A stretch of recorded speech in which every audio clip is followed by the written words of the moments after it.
It really is going to be interesting.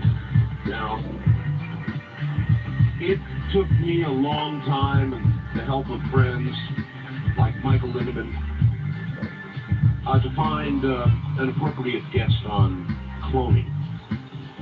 I do believe that this cloning story, if true, and I have no reason to believe it is not, is the biggest news since the splitting of the atom. That's a non-trivial statement. And but the problem is, who do you get to discuss it? You want a person involved, obviously, in genetics. But there are other aspects. In other words, once you learn how scientifically, physically it is accomplished, and that it is appropriate to imagine that humans will be cloned scientifically, then you need to be able to talk about the other aspects of it. For example, religious and ethical. Lo and behold, I've located Dr. Kevin Fitzgerald at Loyola University near Chicago, who is at the same time a geneticist, a Jesuit priest, and a bioethicist. Now, that's a combination that you'd more easily hit the lottery and find that, but I did. And so he'll be here tomorrow night, and we will ask him about all aspects of cloning. You know, from every point of view, and he's uniquely qualified, I do believe, to discuss it. So he'll be getting back from New York from doing a TV show, I think, in New York. But we've encouraged him to stay up late, and we'll find out what we can about cloning from somebody who really ought to know. In the news, as they say, General Schwarzkopf, Norman Iraqi War Schwarzkopf, says he doubts that U.S. troops, apparently any U.S. troops, were ever exposed to Iraqi war gas. He testified in front of the Senate yesterday. That's remarkable. And by the way, about 2/3 of the records that were supposed to be kept on this kind of exposure, well, they're missing. 2/3 of the records are missing. Where could they have gone? I thought Rosemary Woods was doing something else these days, but they're just missing. Misplaced. Probably turn up on a desk in the White House somewhere. Our Attorney General looks as though she will not appoint a special prosecutor to look into wrongdoing during campaign fundraising times. What a surprise. The Clinton administration appears poised to approve Mexico, get this, approve Mexico as a wonderful drug-fighting partner. This follows the arrest of the Mexican drug czar, by the way. I said the Mexican drug czar for helping and protecting drug dealers in Mexico. I said the Mexican drug czar, you know, their version of McCaffrey, in the pokey for druggy stuff. But we're going to certify Mexico's big drug helping partner. Now, I guess I've got to deal with this because radio stations are beginning to receive it. I had a call this morning from a radio station, one of my affiliates, in Las Vegas, as a matter of fact, asking, oh my God, is Art dead? No, I'm not. And that was followed, I have had a million emails like this. For example, here's one I got earlier today from Scott.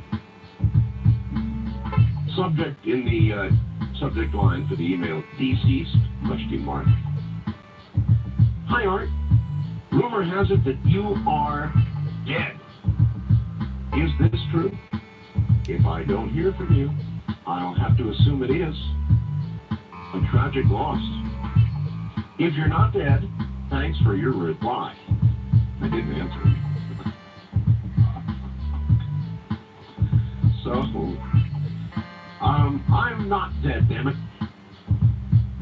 Now, I may have felt a little close to it at times, a week ago or so when I had the flu, but somebody decided to write my death notice and distribute it widely across the internet. These things go very quickly across the internet, and they are recycled and recycled and recycled. And now that I'm apparently alive, because people have noticed I do seem to be back on the radio, there are messages now circling around that it is not me. That it's some sort of electronic talking voice that Art Bell actually died. So, even faced with the apparent fact that I am here, those people that wrote my death a press release, it was very official looking, by the way, are now suggesting that I really am dead. They refuse to accept the apparent reality of my presence. Well, I am not dead. All right, a follow-up on yesterday. Now, later in the show, you might have missed it. You might have missed it. There was news that a chupacabra has been captured, caught, near San Antonio, Texas. Now, in order that the TV station not get inundated with calls, as it has been, well, I'll read the facts I got. I've got a contact in the newsroom there, a very nice fellow named Derek. Hello, Art. Enjoyed talking with you earlier today. Yes, I talked to Derek, and Derek is going to send me some video of this chupacabra. And I will, of course, snap a still from it and put it on the website. And that's on the way by next day. You know me. Anyway, he wrote the following. Art, the Chupa story caused such a stir that I frankly would appreciate it if you didn't mention it. Did not mention on the air what station it's from, because our staff spent the whole day answering phones from radio stations all across the country. So, when you get the photos, just use my name only, which I will, Derek. Anyway, here's more info. We talked with a rancher again today, who says the photos were taken last November on his land near Petite, that's P-O-T-E-T, which is south of San Antonio. He says his ranch hands discovered the beast in a coyote trap with two others very much like it nearby, jumping up and down. The two that were free ran into the brush. The ranch hand tried to free the creature, but it was snapping at him with its claws. He says it had eyes on the top of its head that moved nearly 360 degrees and followed him as he tried to get close to it. It also had a horn, folks, protruding from its mouth. He also says the others could jump high in the air, almost flying, in quotes. The ranch hand says the creature let out a loud screech when he continued to try to free it. So, rather than risk his limbs, he backed off and visited the location 3 days later, then found it dead in the trap. The ranch hand says that he also found 2 feet in diameter holes and tunnels around the area, which looked like the creatures had burrowed underground, much like a prairie dog. I asked, what happened to the body? And he said some men in suits took it away, and he claims it's either in Austin or Houston. You should get the tape on Saturday. He says, call me more if you want. So, very nice guy, Derek. He is shipping off a tape to me, and I will snappy a still from that, and of course get it up on the website for you. But the word is, they've got the body of a chupacabra. And they've got video of it, and soon I will have video of it. So make of that what you will. I'm curious, very, very curious what it looks like. I'm sure you are too. Neat story. All right. Aren't the 6 o'clock news here in Nashville, the WTN, of course, in Nashville on the CBS channel, just showed a sheep with a complete leg growing out of the top of its head. Oh my God. That was somewhere in Spain. I didn't catch exactly where the leg had a joint, and it was just flopping around as the sheep ran around. Now, I've got a picture of a sheep on my website with 8 legs. Now, I ask you,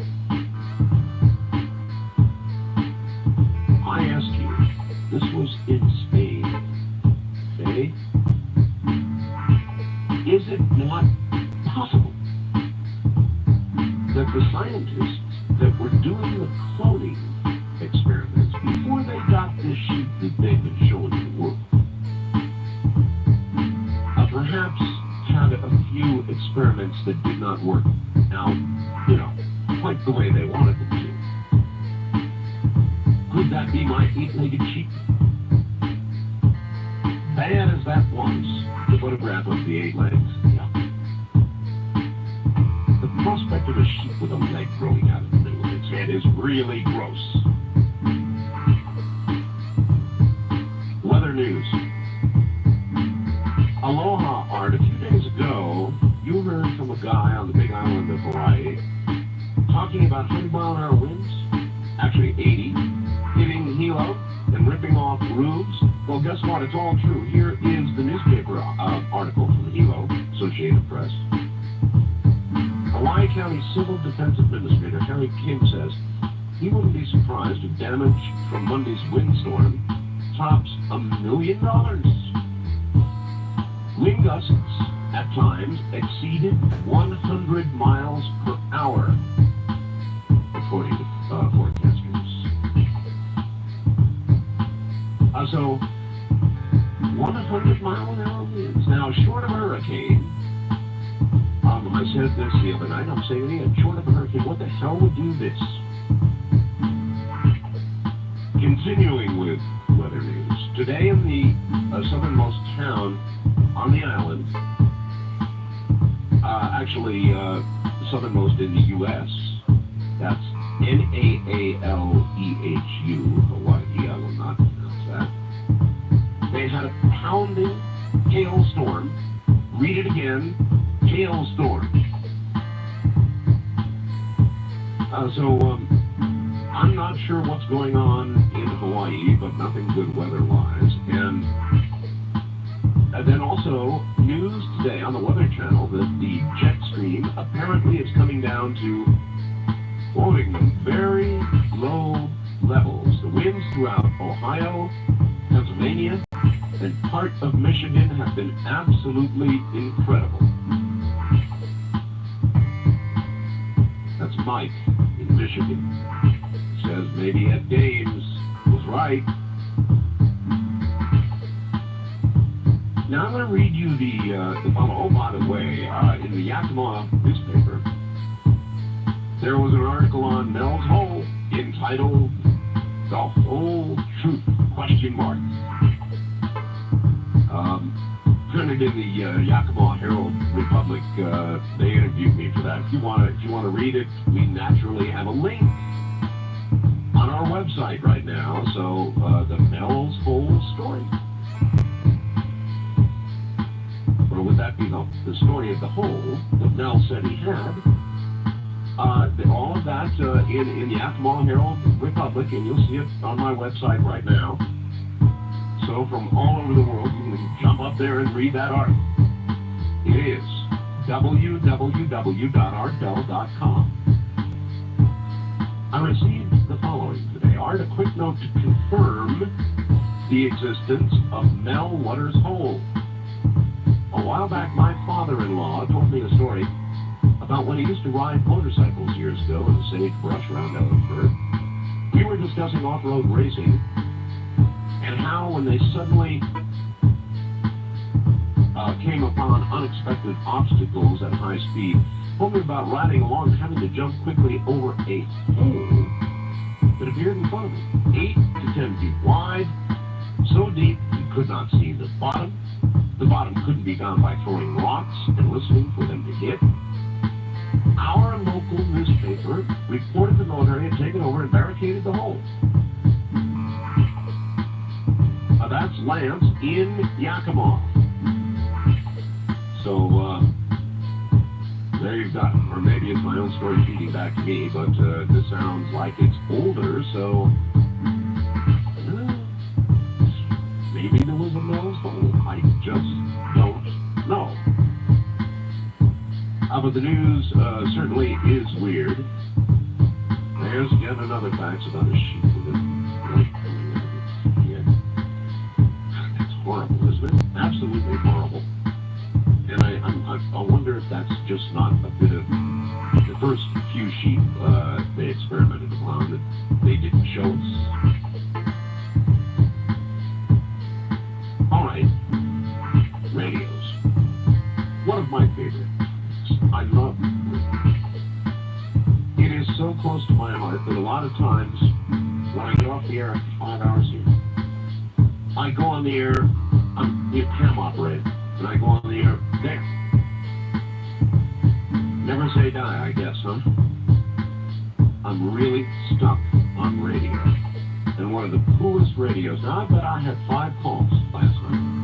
One of the coolest radios ever made is the Beijing. It has a crank on the side. When CNN ran the stories on Beijing, they actually disassembled it and took the crank mechanism out and showed it to you. I don't know how many of you saw that. It really is incredible. It is patented because there is none other like it in the world. Anyway, you crank the Beijing for 1 minute, and then on AM, FM, or 8 bands of shortwave, it will play for 30 minutes, giving us pretty doggone good audio, too. I said AM, FM, and shortwave. Now, obviously, this radio has application for today's weird weather, or tomorrow's weird weather. If your power goes out, you've always got power with a Beijing if you can turn a crank. It's easy. So, instead of being one of those people stuck with no information when power goes out, order a Beijing now. Right? Price is $119.95 for this shipment. Now, there's going to be some interruption here shortly because you're ordering more Beijings than they can make. So, I wouldn't wait any longer. $119.95 if you want it called. Rain in the morning at 7:30 Pacific Coast Time. The number?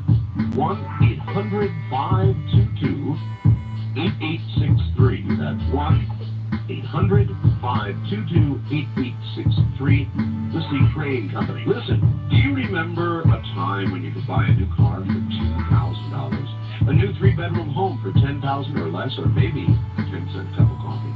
A time when the average middle-income family had only one wage earner. That allowed the wife to devote full-time care for the family. They could still own their own home, buy a new car every couple of years, take a nice vacation every summer, put a couple of kids through college, and look forward to carefree retirement. That year was 1966, only 30 years ago. What happened?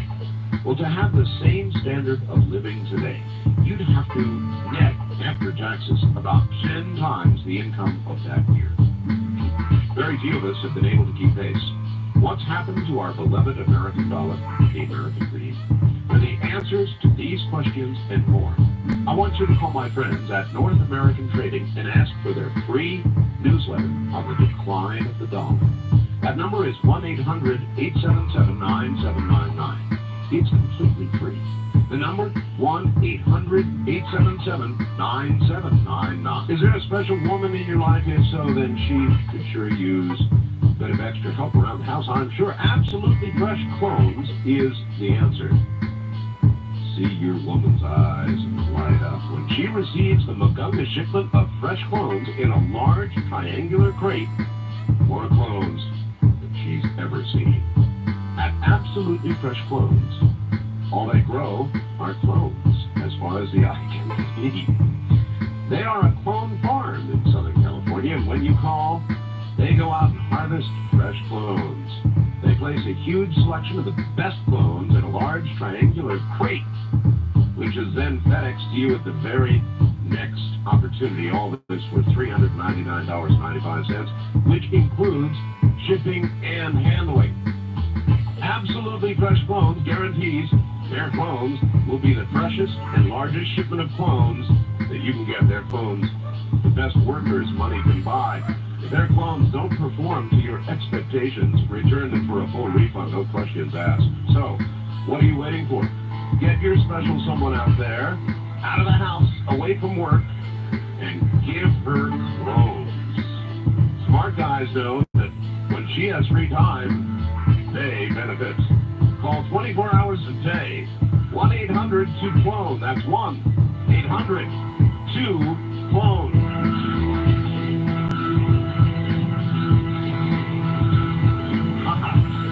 We'll probably be right back. This is CBC.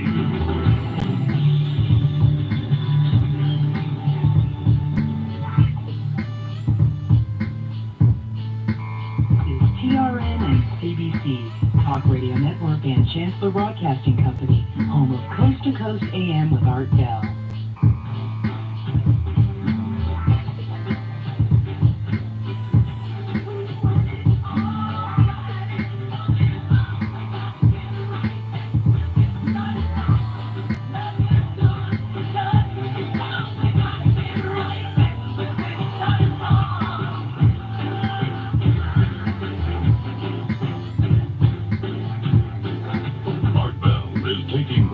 Wildcard line at 702-727-1295. That's 702-727-1295. First-time callers can reach Art Bell at 702-727-1222. 702-727-1222. Now, here again, Art Bell, here from the grave I am. Come on, Art, you promised us an update on the Kramer case, so where is it? Well, now, here's somebody who's not been listening. I gave you the update, and you weren't listening, were you?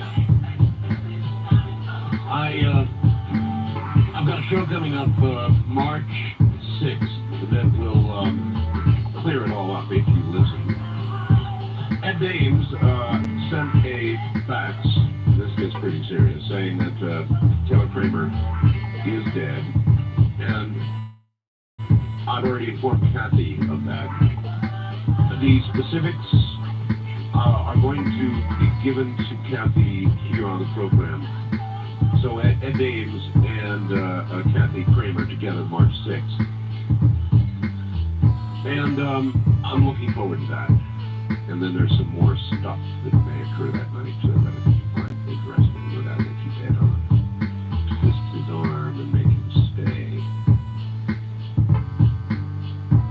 I just got this article from the Washington Post, and I swear to you, this is true. The title of the article is, Scientists Have a Hunch. Let me do it straight. Scientists have a hunch. Intuition makes sense. Now let's think about that. Scientists have a hunch. Intuition makes sense. Headline, gut feelings linked to wise decision making. Rob Stein, Washington Post, Friday, Feb 28, 1997.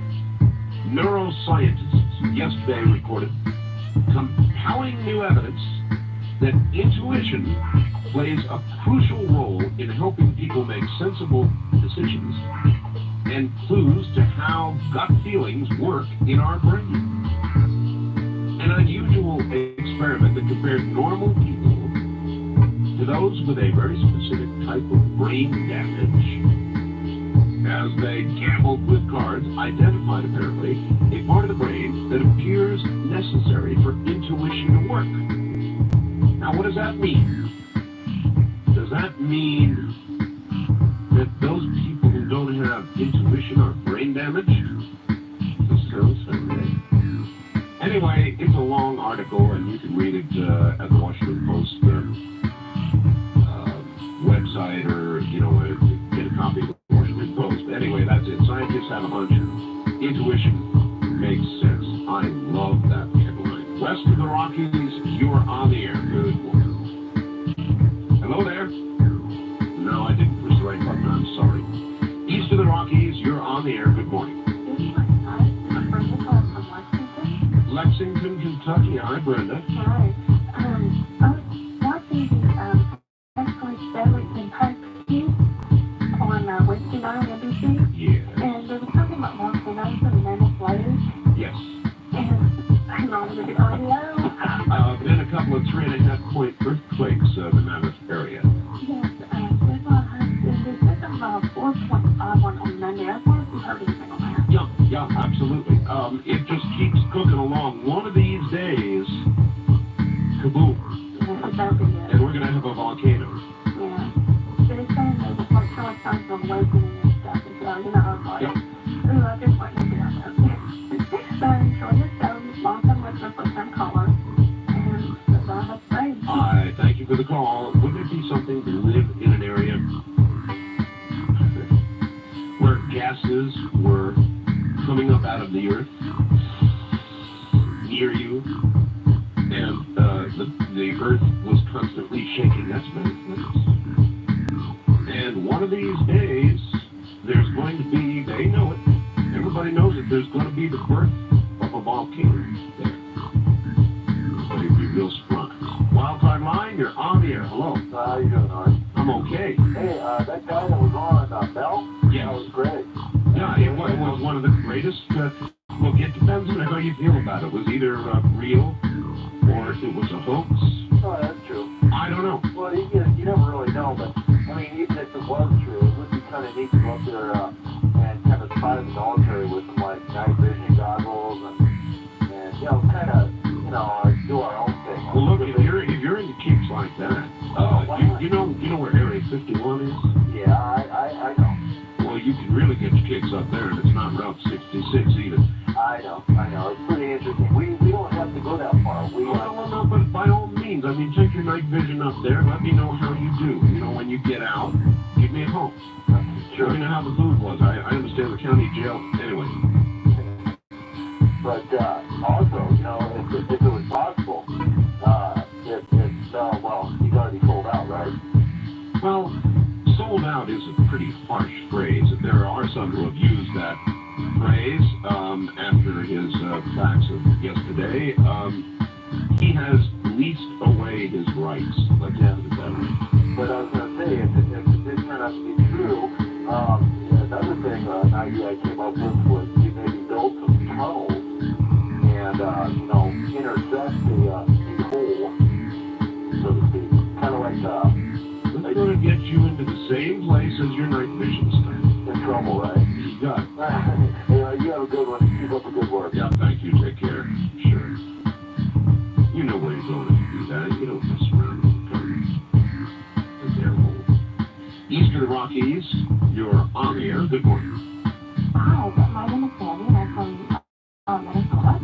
Minnesota's Sandy. Yeah. And I was listening to you this evening, and I've been concerned listening to you for a while about your safety. My safety? Your safety. And I've heard you talking about the news going through the internet that 50 had died, and It was really wishful thinking on some of these. well, I was concerned, and I was hoping that I was sitting there when I listened to your when it fell from your head. I thought, I wonder if our phones are responsive in some way. Maybe on the course. I assume they are. Who cares? Who cares? I just want you to say, but I hope you have, I hope you have security and all these things to protect yourself. I have lots of things to do that with. Oh, good. Okay? Yes, sir. I have to leave because it's something that's been crossing my mind, and I mentioned to my son, I think I'll call Art and tell him my concern. Maybe he won't want to talk about it, but No, I don't mind. I don't mind. I'll talk about it. I know it. I love you so much. I've been listening for a long time, and I thought I could make a control and put up a call your dad. All right. Thank Thank you you. so much. Take care. But it's really it's hard fighting a rumor. Have you ever tried to fight a rumor? There's a damn thing. Once it gets started, it takes on a life of its own. And whoever did this, I guess it's like a chain letter or something, you know. Somebody gets there, oh my God, Art Bell's dead, and they start faxing it and emailing it around and blah blah blah. I've still got the thing somewhere here. They wanted to read it to me earlier. KXMC called and they wanted to read it to me. I said, no, I know. I've seen it. Anyway, maybe I didn't say it. That's bad. You should always say your own death notice. Oh well. Anyway, it was very specific, you know, written almost sadly and very professionally outlining my survivors. But I mean, even a week after I'd been back on the air, I was only sick for a total of, what, 3 days or something? No, people with too much time on their hands. First time caller line, you're on the air. Hi, Art. This is Bill from Seattle. Hi, Bill. That Mammoth Lake thing really, I was just sort of reading while I was listening to you. That just totally shot me up. I mean, that's so interesting. It is, and when it does occur, everybody is going to be so shocked. Well, Art, I really believe you should have somebody on your show, a scientist or something that really considers that its area of expertise. I've had them on. I mean, You've already had them on. Yeah, sure. Look, there's going to be one day a volcano there. Well, It's going to call kaboom. It's going to go kaboom. Yeah. And the other thing is Mount Rainier. You know, it's #1 on the list of mudslides. You know, we're talking mudslide could probably level Tacoma. That's another possibility. I'd love to hear you talk about that. Everybody lives with risk. But it's not risk. It's excitement to me. Really? Yeah, because I mean, would you like to actually live right at Mammoth? I mean, how much excitement you have. Wake up at 2 o'clock in the morning, you know, and hear a giant hissing sound, and giant wake up, honey! Wow, this is really fun. Check it out. We're about to be blown 25,000 feet into the air. That's why you study it and find a good vantage point, perhaps nearby mountain peak, and watch it. It's totally interesting. There was a totally interesting movie about time travelers. I don't know if you ever saw it, but they were tourists to disaster. In other words, they were not allowed to affect anything, though they could. But all they did was travel into time. They'd come like a day or two ahead of some terrible disaster. And they would, you know, like tourists, they would watch it occur and then go on to something else. What was the name of it? Thanks. Now I can't remember it. Because I want to see it now. I mean, all right, we'll get the name of it. Someone will remember. All right. Get somebody on the air about Mount Rainier. I want to hear about it. All right. I mean, what is it you want to hear? That it's going to blow up and decimate Tacoma? No more Tacoma? These are risks we live with. California earthquakes, Ryan earthquakes, volcanoes, hailstorms, jet streams coming down on deck with 100-mile-an-hour plus winds. You know, life is full of risk.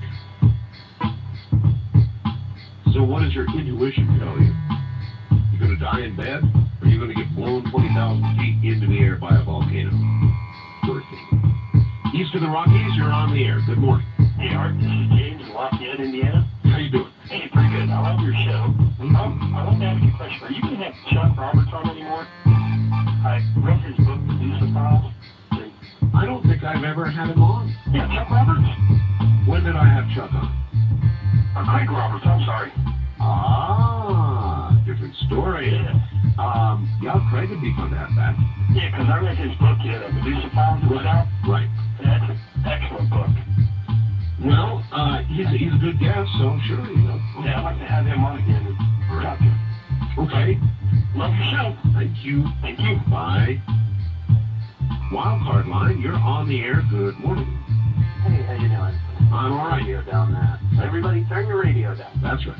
Okay, my name is Derek from LA. Yes, sir. I want to talk a little bit about the whole Gulf War syndrome thing. I'm just curious, why would it be that they would cover up something so, I mean, there's so much documentation, there's so much information, and there's so many people that are sick, and it's obviously communicable. Why would they be covering it up? Money. Instead of, Money. do you think it's only money? Not only money, but there is another thing that occurs. Once a cover-up begins, it's like remember when you were a child and you lied? Then pretty soon you have to tell another lie to cover lie number one, and another lie. So once it begins, it cascades. So money is not the only reason, but it begins that way, and then lies to cover other lies. 2/3 of the records are missing. You know what they attribute it to? A computer virus. Oh, God. Yeah, right. And here's one other thing. If you listen very carefully to the officials who comment on the Gulf War illness, all they ever comment on is gas. It's gas and not chemical. They never talk about biologicals. Your mention of virus is exactly what I'm afraid of. If they're covering it up and they're not letting the people know, and it is not money, the only other reason that I can think of besides liability is something was released that they don't want to let the public know because it's too late. Well, that too is a good point. I mean, once it's too late, particularly if they have nothing they can do about it. Right. I mean, we were supposed to have won the war, or we're still technically at war, but we left Saddam Hussein there. We backed out, we went in there, and then we backed out and we left. One of the main things the United States was saying, we're going to take Saddam out, we're going to take him out, we're going to take him out. We were adamant about it. Well, look, let's use a little logic here. We all know quite a bit about Saddam. He has his relatives killed, he's that kind of guy, right? So, we're in the middle of kicking his ass in the Gulf War, and we were really kicking. Yeah. Now, ask yourself, would this kind of guy use biologicals when he was pressed into a corner, and maybe even if he wasn't pressed into the corner? The answer is an obvious, logical, sure he would. Sure he would. I have a feeling that we were backed into a corner. I think he released something, and the government knows about it. They said, look, you have like 20 years before you can cure this. If you don't get back off now, I'll release something that you'll have 2 days. I'm proving to you that I'm crazy enough to do this. Leave me alone now. You understand what I'm saying? Clearly.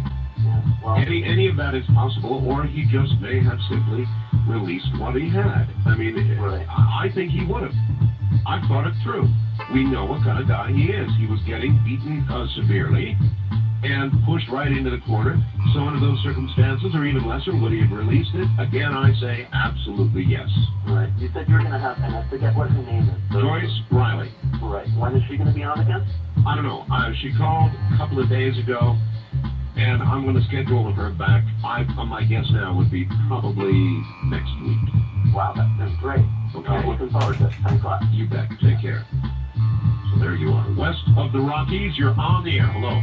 Well, hello. Is this Ghost to Ghost? Ghost to Ghost, that's right. Electronic clone of a former Art Bell? Yeah, it's not too much. It's pretty good. That's the evil part of the World Wide Web. Anybody can say anything they want to and That's blow right. it all up proportion. That's right. You want to talk about that guy with his magnetic and saltwater device that you were talking to last night, was it? No, I don't. Oh. Running picture. Yeah.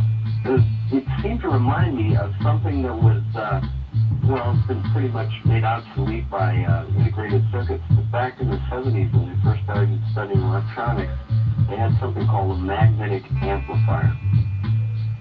And what this does is it's a broadband amplifier that passes sinusoidal waves, but it blocks and attenuates sharp pulses, spikes, you know, the things that make up noise. Yeah. And so what the guy seems to have is like a wet version of one of these things that,